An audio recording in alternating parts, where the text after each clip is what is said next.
Hello, everybody, and welcome back to the Tea with Crema. My name is Chris. I'll be one of your hosts today, and I'm joined by my best friend, Emma. What's up, y'all?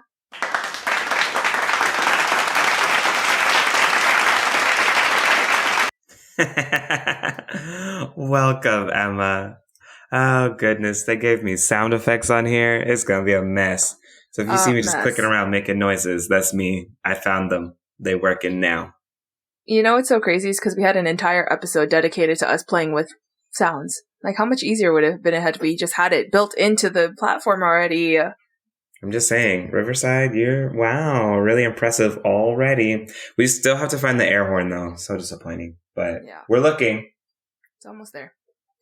In any case, today's episode is all about detoxing from social media, a cleanse of sorts from the social medias. I know it's something that people have done before. It's not like we are inventing this wheel, but we definitely hopped on the bandwagon and tried our own detoxes and cleanses from the social medias. So before we get started, Emma, what tea did you bring to the episode today?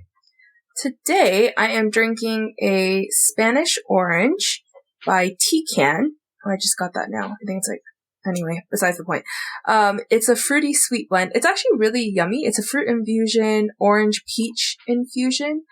I like the taste of it. I don't like the aftertaste, but I think it might be because it's still steeping and it's only a 5 to 8 brew time. Interesting. So you left it in too long?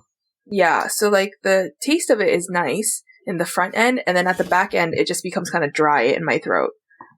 Yeah. What are you drinking? Today, I have a blackberry basil tea from Oregon Tea Traders, and it is supposed to be a darker, richer green tea, because I know typically you think green tea, it's like a lighter, almost summer kind of feeling. And so this one's a little bit on the darker, richer, more fall type. And I mean, they did it. It's supposed to be fragrant, fruity, and vegetal with a little bit of spice. But I think I'm really just getting the fragrant and vegetal. So I'm getting a lot of the basil. It's very herbal, a little earthy. And I don't know, I'm not really getting the fruit, but also the only real fruit source is blackberry leaf, which not blackberry, it's the leaf of blackberry. So I'm not sure where the fruit was supposed to come from. But it's a chill tea. I don't know if I would order it itself, but it's cool. Okay. Jumping into our episode, today we're talking about a social media detox. I know I did one earlier this year over the summer. I'm sure everyone noticed my absence from social media when I went from posting 0 times a month to posting 0 more times a month. Negative times 5 times a month. I started taking posts away from other people. So yeah, that was fun. And then I think you did your detox. In fact, you just finished up much more recently, less than 24 hours ago. Yeah. And it was I actually had people reaching out hey, are you still alive? Because, which is not probably something to brag about if I'm on the socials that often that people can recognize that I'm not there anymore. But yeah, so I just got off of mine. I finished it. It was a good experience, but we're going to get into that today. Before we start about the process of the detox, what apps exactly were you trying to detox from? I really focused on getting off of Snapchat, Facebook, Instagram, and Twitter. I had to think of all the social media apps. I think I also included LinkedIn technically. Technically. I don't think on this time I didn't include Reddit. Or I don't know. Honestly, this was a while ago. Actually, I think I did include Reddit. I think I just stayed off of all of the social medias. I know you were surprised because you're you're still using YouTube, but I didn't. YouTube's not a social media site in my mind. It's videos. Yeah. I also watched documentaries on YouTube. So I don't know. It's not social media. I'm learning stuff on YouTube. So it is what it is. Yeah. But those are the big ones. So I don't have a TikTok, so I did not have to not use TikTok. And another caveat, if people sent me like always, because I don't have a TikTok. So if people sent me TikToks, I still watch them in the same way that I still watch them now, but still don't have a TikTok. Yeah. The ones that I was detoxing specifically from was Instagram and TikTok, which were like my two largest, like taking up my screen time. So those are the two that I was focusing on. I'm not super active on Twitter, so like that was really easy to give up. I have not used Snapchat. I think I like opened Snapchat once when Chris had like posted and it gave me a notification, and then I forgot that it was a social media, but I got so confused when I opened the app that I was like, I don't even think this counts as cheating because like I'm confused. Where did all of this stuff come from? It looks very different from a few years ago. It looks very different from 2012 Snapchat, or 2016 Snapchat. So yeah, there's that. And then I wasn't really big on Twitter or Snapchat. Facebook, I was like kind of on, but then I just completely just deleted the app. I mostly use Facebook for its pictures though, like throwback pictures and stuff like that. It's a great photo storage area. So that's normally where I get all of that from. But yeah, the two I was focusing on was Instagram and TikTok. And then our timelines were also different for different reasons. Because I did mine in July, because that's the 1 month a year that I'm not formally working. Mm-hmm. And then that was also not long after the Roe v. Wade decision. There was a lot going on. It was the Roe v. Wade decision, the decision to not codify gay marriage. And they were like coming back to each other, I feel like. And then I remember like at one point you were like, I can't actually like in good conscience and like good self-care keep reading about these things because it's not helping myself. It was basically just like not helping your sanity. I remember you saying something like that to that effect. I was just annoyed reading about it all the time. First of all, it's like the only topics that people were talking about. And it might have just been people being hyperbolic about, well, now they're going to come for this and they're going to come for that and all these other things. And it was just a lot to have to even think about. And I was just off. It was the 1 month of the year that I'm not at work and thusly don't have those things on the top of my brain. And so I just didn't want to go from dealing with stress management from work to now dealing with just life stress management. So I was just, I kicked it. I was like, I'm going to just get off of this. And I said it for the whole month of July because I was like, well, I'll be off this whole month. So I'd like to focus on other things that are not on the social media. Mm-hmm. And it's not like I was on social media that much before. Again, no one was like, are you okay? Because I was gone from social media.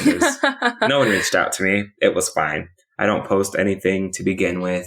So it was just I just read a lot of social media. So you're a digester. Mm-hmm. And so for me, it was just a matter of like, I'm done listening to these topics. And so I just got off for a month. I don't know what happened. Yeah, I don't think I actually had like a reason. Like, why did I do September? It was more like Chris was like, hey, I detoxed in July. You should detox so we can do an episode about it. And I was like, okay.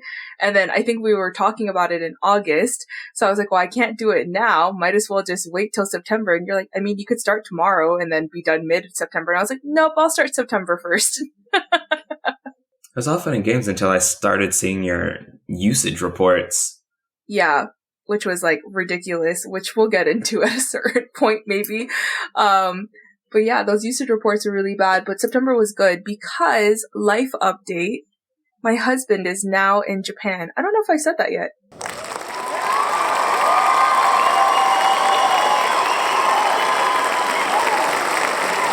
Thank you, sound effects.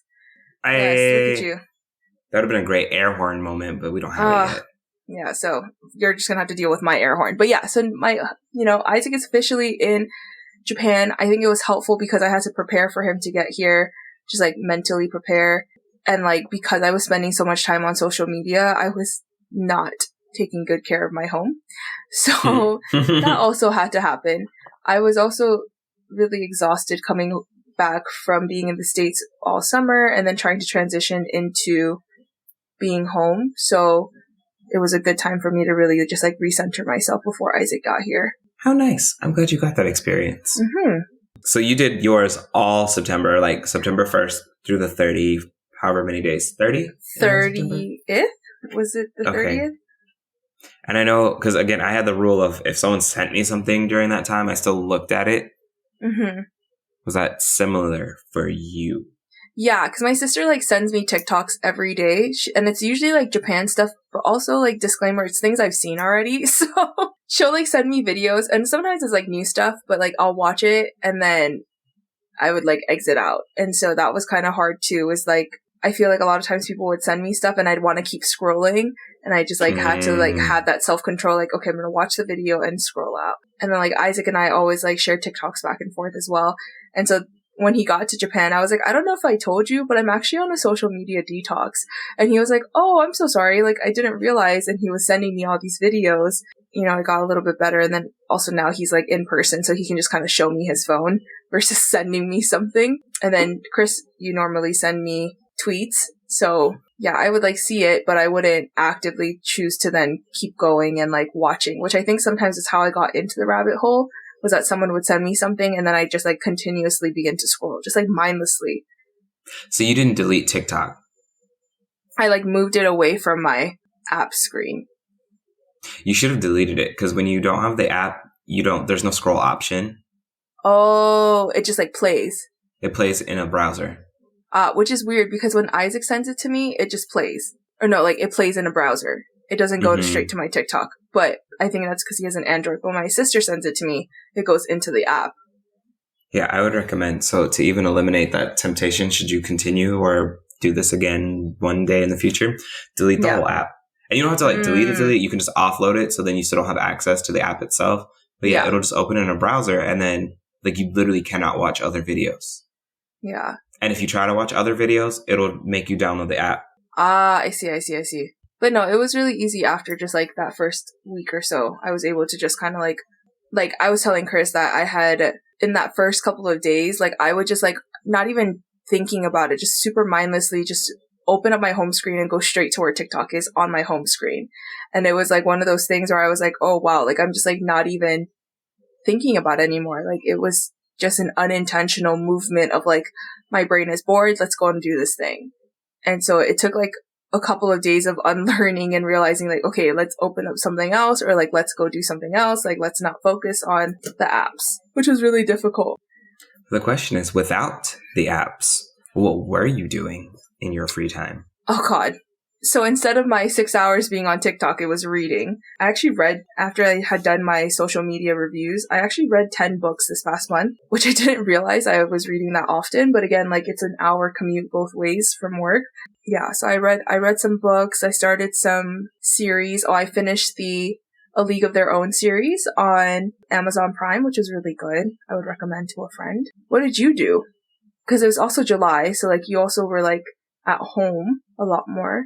You know what I didn't do? I didn't read more. I don't recall having finished any books in the month of July. But also, I wasn't spending significant amounts of time on social media to begin with.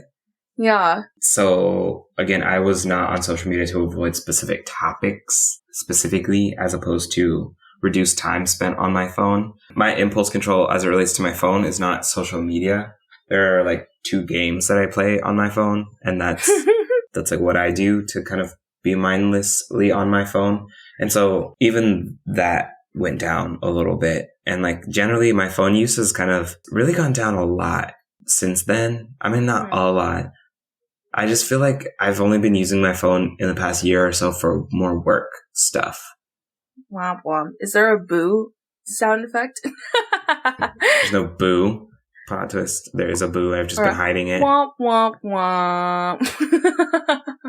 It's like, man, I just do work stuff on my phone. I don't know. It just, and then I build up a thing where like things that I associate with work, I then associate not negative feelings around, but like work feelings around. Yeah. And so then when I'm not at work, I don't want to do those things anymore. Mm-hmm. So I actually developed a distaste for screens, because my last year teaching, I had 3 screens up. It would be like my laptop screen, and then a second monitor, and then the projector would be a 3rd screen. And then this job, I have 2 screens up, and sometimes also my laptop. And so I've just found that I get like eye fatigue, I guess. I haven't been watching as much TV. I've not been playing as many video games. Like I I don't like looking at screens when I go home anymore because I feel like that's all I'm doing all day is just spreadsheets and applications and windows and move this over there and put that over there. And so sometimes even just looking at screens is irritating. And so I have been doing more Spanish learning. I've been really working on my Spanish acquisition. I've been training for a 5K that I'll be running in October. And I've been out doing more things. So trying restaurants, and I went to my first concert recently, and just like having brunches and things with people. And then I've also been doing a lot more work and stuff. So my phone has not been, it's been more of like a place of organization for those things that I'm doing, but I have not been on my phone obsessively.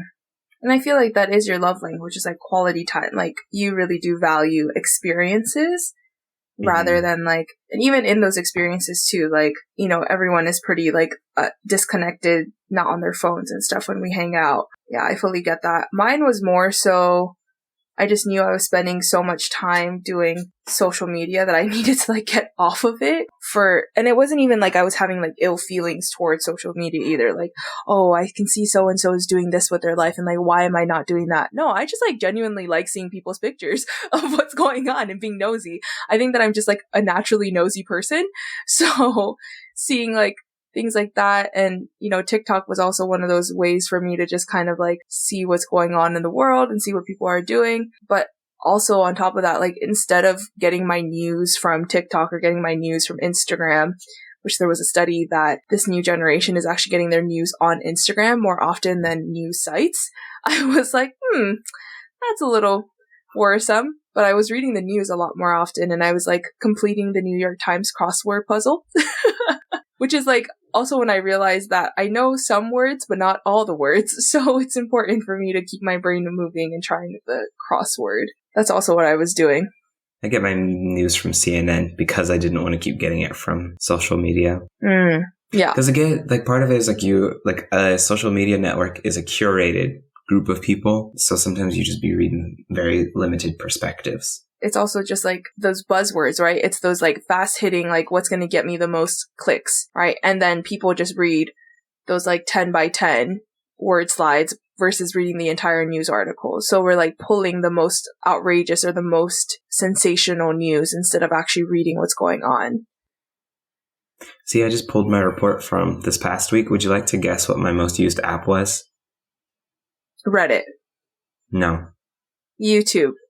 Nope. Oh, what was it? Maps.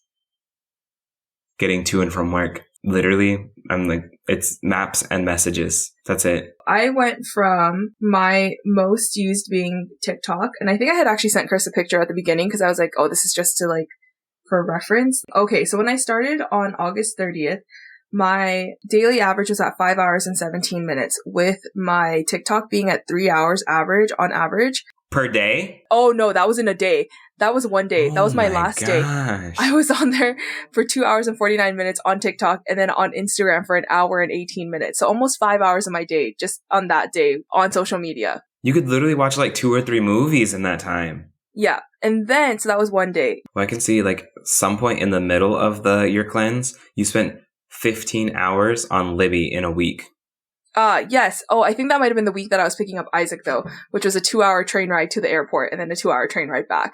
So this girl was she was reading them books. She wouldn't play when she said that she read them 10 books. I read them 10 books. Like, it was like I was reading a lot because I had nothing else to do, right? It was either that or I watched TV. I mean, I could have gone for a walk and stuff, but it is so bloody hot in Japan in September. It just barely started getting cool. So just reading books. Last week I was on there for 12 hours on Libby. At that point, you should have just got a Kindle. That's why I keep saying, like, I was like, oh, maybe I should get a Kindle. But then I was like, well, I don't know if it's like worth getting a Kindle versus having my phone. So Kindle users out there, if you believe that your Kindle is more superior to using your phone, let me know. Clearly, you filled your time with reading. I filled my time because I just didn't have as much like time to play with in terms of transitioning activities. So you read through your time, and I have taken up new hobbies in Spanish and running. Yeah. So that's what we did. Do you have any other like things that you felt like you learned by not being on social media for a month?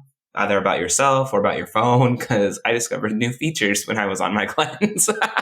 I did not discover new features, but I discovered that I was so subconsciously doing things that like sometimes I would see something funny and be like, oh my God, this would be so funny as an Instagram story. And then like take out my phone to like post as though I was going to post a story and was like, wait, what am I doing? Like, it's just like so ingrained in my life that I just want to share everything, which again, like it doesn't need to be shared, but I also value having memories stored in these places. Like I think that as someone who like whose parents took so many pictures and like now I am able to see it as an adult, seeing those pictures and things like that, I value like having those memories somewhere. So that's where I kind of felt like I was like, oh, I kind of missed being on social media, but then I realized that I didn't need it. It wasn't serving me. And I think that you have to be very intentional in your social media usage, right? You have to like have this like, I don't think everyone has to have a purpose, but like as they're consuming social media, I think it probably is better to have an intention behind it. Because I mean, I have pictures on my phone. They're not on social media, and I still have memories. But I will say, I also like don't have memories sometimes because I do tend to just be very present, and then I forget. And then after I was like, yeah, that would have been a really fun video. Oh well, I lived it.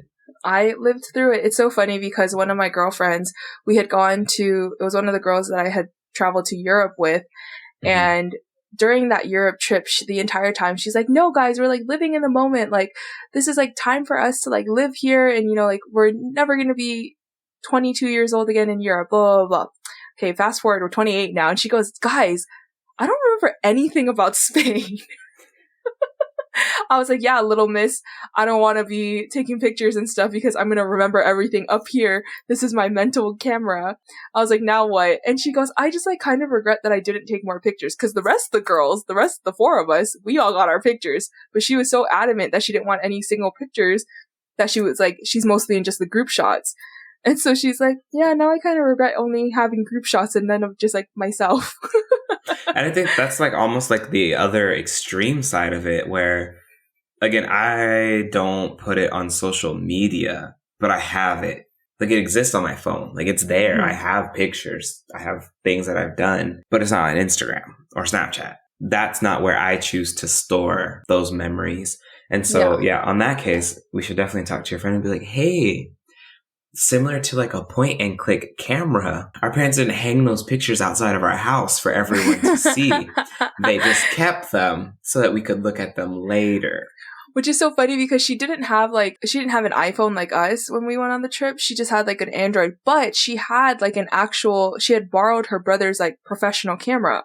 So then I was like thinking about it and I was like, wait, you had your brother's camera? She goes, oh my God, I think my pictures are still on there. And I was like, this girl. I hope she found them because I that's the key difference for me is like, yeah, I don't want to be that person who then I don't have memories or pictures of anything. Mm-hmm. So I do try to be better at least taking like pictures of stuff. It's not even intentional. I just am one of those people that I just get really caught up in the feelings and the energy of where I am. And I forget to take pictures. Yeah, which I don't think is a bad thing because then you don't want to be that person that's like taking pictures of everything and then you do sort of kind of miss out. You look back and you're like, why did I take those pictures? Why is there a picture of this tree 20 times? Yeah, you just gotta find like your balance on it. I did learn in that time how to set up so I use my focus settings on my phone now more aggressively. So my work and personal focus and sleep focus times are actually scheduled out and predictable. And I am now using that feature of my phone a lot more. I have permanently removed social media apps from my home screen. Nice. So the only way I can get to them is if I like intentionally go to them, which it's a small extra step, but that extra step goes a long way from deterring me from trying to find them. Yeah. Because that's the thing, like, I'm not trying to find anything. If it's not there, there's no visual reminder of like, I wonder what's happening on Facebook. So then I have to have the literal thought, I wonder what's happening on Facebook or what's happening on Instagram. And then I've turned off the notifications anyway. And so if I don't intentionally have the thought of going to the social media, I just don't go. That's a good tip about the focuses, though. The foci. And you can like schedule people to be able to reach you during different times. I just saw that. I just looked at the setting right now. So I think I need to go set up mine now as well. So I have my work one, I have my personal one, I have the sleep one. Nice. Ready to go. Small things that your phone can do to help you disconnect from your phone. I'm sure I'll get an ad in about 2 weeks about how to further regulate phone usage because that's how the internet works. Phone's listening to me right now. Mr. NSA man is listening to me and my griping. So now that you're done with your social media cleanse, how do you feel? Do you feel like you're taking anything moving forward? Are you just going to be like, that was cute, and then 3 hours of TikTok later? You know what's so funny is because like I woke up this morning and was like, oh, I can like go on the social medias, and then I like went on it and I was like, actually, what am I doing? Let me just go like do my thing. I don't actively think about it anymore. You know, I don't actively think about like, oh, let me go to TikTok and like let me scroll there. Facebook has been like more of a place for like family news and things like that. So I missed out on a lot of things that had gone on, which was probably not the best thing for me to unplug from, but it needed to happen. I'm setting boundaries.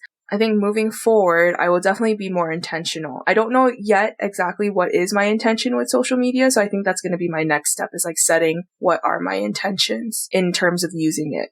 You know, like instead of just being a passive user of the social media. Sounds like we might need to set you up a parent monitoring account where we limit your usage of these apps. The one that it like cuts you off at 10 p.m. I'm about to be like, okay, Emma, you get 15 minutes of TikTok a day. Better make sure those videos are worth it. Highly curated. Facts. I feel like as someone who already didn't really engage that often, did you feel like you learned anything? Or like, did you feel like... I think I've learned tools for, again, regulating other people now on how to set those things up. So like if I were to ever have a kid or anything like that, I would know how to do all of these things. Even did research on apps that control app usage. So it's all there. So if anyone's like, hey, I want to, have a conversation about limiting my kids' social media use or just app use in general, I got you. I got recommendations. I've read articles. I know the settings that you can go into on your phone, all that. But I enjoyed it. It was cool. It was cute. I feel like it didn't really end for me. So like, yes, I use it, but even now it's so much more limited. And I also don't have as much time for it. I don't know how people spend 6 hours on Instagram and TikTok. Literally. So Emma, before we're done, based on your 1 month cleanse, how would you rate it, your Yelp review, and would you recommend it to a friend? Yes, 5 stars out of 5. Would recommend to a friend. If you are someone like me who has been struggling with reining in their social media time, yeah, I would recommend it to anyone. What about you? What's your final rating? I would agree. It would probably be 5 stars. And I think part of it is because I think if you think about it, what are you actually gaining on your time in social media? Are you gaining a skill? Are you gaining knowledge? Like, what are you actually gaining? And then even with the little time that I did transition over, I've been gaining things with that time that I've reinvested. So I'm gaining another language proficiency. I'm gaining physical skill proficiency. And so I sometimes think like, okay, try it out, cut it out, and then see kind of where your natural inclinations are in terms of, do you start gaining in other areas? So that would be my recommendation. I would definitely 5 out of 5 stars. Also, if you're a social media influencer and that is your job, like obviously keep doing what you're doing. Don't be doing detoxes because you're going to get in the way of your coin. Just want to point that out. So if that is your gain, is the coin and the followers, yes, keep doing you. But as people who are nobodies on the social media, Chris and I both decided to choose that. Well, Emma, what time is it? Rapid fire question! Bum, bum, bum. Yeah, but now it's weird. Yeah, because then it's like you're still waiting for the air horn. We're going to find the air horn now that like there's a little easy button on this new... I like it. I'm going to find it. But any case, what is your question? My question is, if you could choose to be the same age forever, what age would it be? 21. 21. Like my 21-year-old body or like just the age 21? I think just the age. So like maybe you have like your 27-year-old thoughts and experiences. Yeah, it would be 21 because I feel like that body that I had was still young enough to be adaptable, you know? I still had the energy of youth and things. Yeah, but it's still also like a mature body. Although I would be worried about like brain chemistry because I know your brain's not always done until 25. So maybe like I wish there was a exact way to like measure your brain and then there would be like a little ding done and then I'd be like, okay, I'm done. This is where we can stop now. Like one of those turkey pops. Boop, your brain's done. I think I would be either 23 or 25. Probably 25 because I was very depressed at 23. So I think 25 for me personally, because like I still like, even though that was only 3 years ago, my legs and my knees did not crack as often as they do now. She said the knees be cracking. You know, I would fall and I would get right back up. I fell this past weekend and it took me a little minute to get back up. I'm not gonna lie. So 25. Okay, my question is, what is something that you have a hard time saying no to? French fries. I actually just have a really hard time saying no, which has become like not a very good reputation to have at my work because people know that I won't say no. Specifically, students know I won't say no. So they're like, in terms of like supervising them for clubs, extracurriculars, they're like, Miss A, would you mind being my supervisor for this? And like, obviously if the kids are going to run something, like if I got to just show up and like be like, okay, yeah, they're not dead. They didn't beat each other up. Like, why wouldn't I, you know? And it's like, I don't know. I have a really hard time saying no to those kind of things, especially when I know like how much, if I don't have to do any work on my end to like support it and all I have to do is like literally just be an adult warm body in a room. What about you? It would also be food. I'm really good at like saying no to a lot of other things. I'm pulling the rein back on my spending, but something that I always have a hard time on is like if someone's like, oh, let's go out to eat. I'm like, okay, let's go. I'm ready. Don't matter that I already meal prepped for the whole week. Nope. We're going to go. Because my brain is like, food is food. You know, you got to have food to live. So that's like my brain's rationale for it. Which is you got to eat. We would be dangerous together. I mean... What do you mean would be, Emma? I mean, we are dangerous together. That's all we would do. I was trying to explain that we would be dangerous together, like... In the past, we were very dangerous. It'd be like one of us would hit each other up, be like, hey, you know, it sounds great. Olive Garden. Literally. Hey, have you baked a cake recently? Let's just make something. Let's have some desserts today. What about cookies? You want some cookies? Oh, you know what? I just saw a quiche recipe. Let's make some quiches. It would be really, it'd be like, hey, we have some errands to run. And the first thing we do is like, okay, so in between these errands, where are we going to eat? Okay, so we'll eat at home for this meal. And then we're going to go out here. And then we're going to run these errands. And then while we're there, we're going to go out to here. Like that would be how we would plan the day. But my favorite was always so what time are we leaving at? Because I need to know if I'm eating breakfast at home or with you. Literally. It's like breakfast is so major for me. So yes, that's my thing. I have a hard time saying no to food-based questions.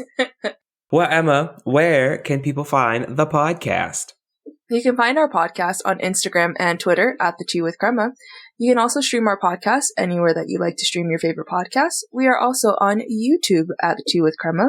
If you'd like to send us a cup of tea, or just if you would simply like to tip us, we are also on Venmo at The Tea with Crema. We hope to see you next time. Bye!